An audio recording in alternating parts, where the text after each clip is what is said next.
Okay, hi guys, welcome to the channel. Today, I'm going to talk about void travel in Warframe and its relationship to diving. First off, let's talk about void travel. Void travel, as the name suggests, is where individuals or animals venture or get put into the void, which is this dimension or place in space. Void travel is done through either a bell going through a portal or with spacecraft. Let's go over the bells. The bells were the way Albrecht would send himself and eventually animal test subjects into the void. I don't believe we have an image of how the bells look like in-game, so I'm using footage of diving bells. But it's mentioned it uses Seriglass as a component. This is first mentioned in the Deimos logs. It's brought up again during the Whispers in the Walls update in the Caviar rank ups.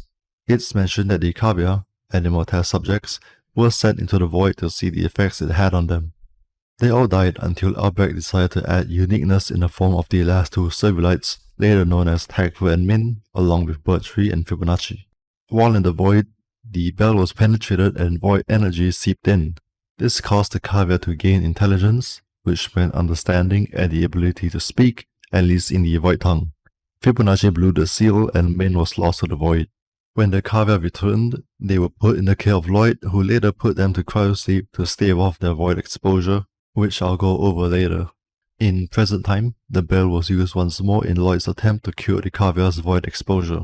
In the process, he also mentions saturation, which is probably referencing saturation diving, where a diver breathes in a mixture of gases to eventually become saturated as they spend long periods living underwater. I'm no expert on diving, so I'll let Mark from LongIslandWatch.com to explain this. So if you're, again, I don't dive. I don't even dive recreationally, so forget that. I just know what I know from reading in the past.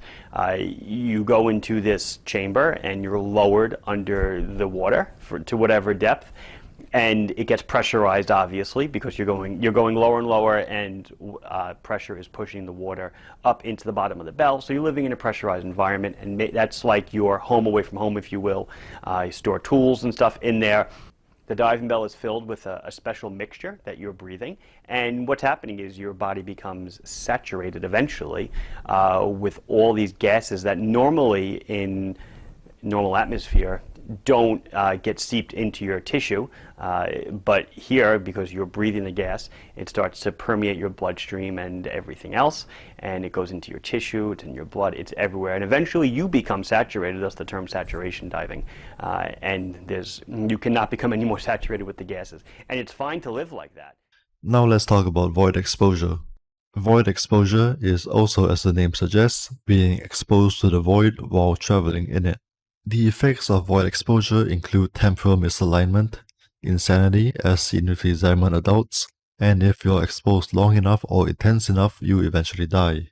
To alleviate this, explorers that return from the void would isolate themselves in the isolation vaults until the effects wore off. While in the void, there is also the phenomenon known as conceptual embodiment, where strong emotions meeting the void create real things.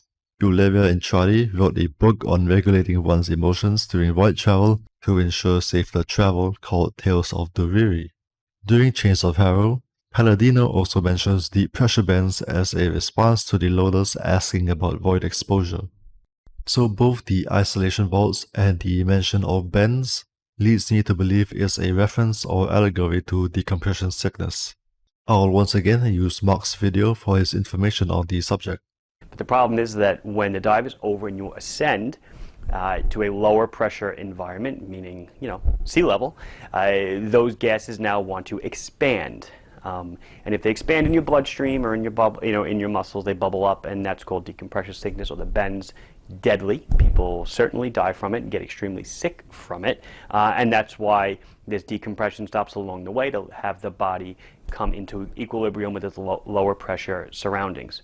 So you're spending all this time in this pressurized environment, and now let's say you're depressurizing and coming up to the surface. Now, I guess it's kind of important to note that even though you're in this pressurized environment can be brought up to the surface if it's sealed.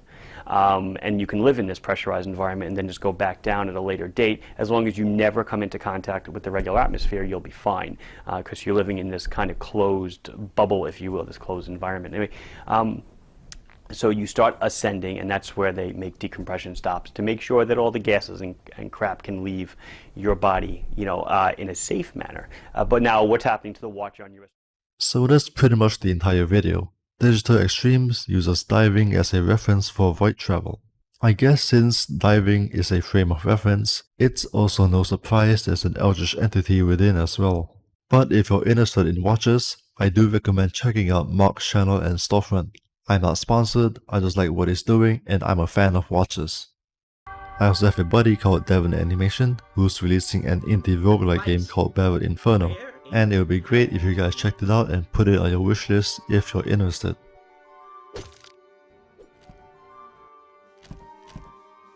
If you enjoyed the video, please do consider giving a like and subscribe.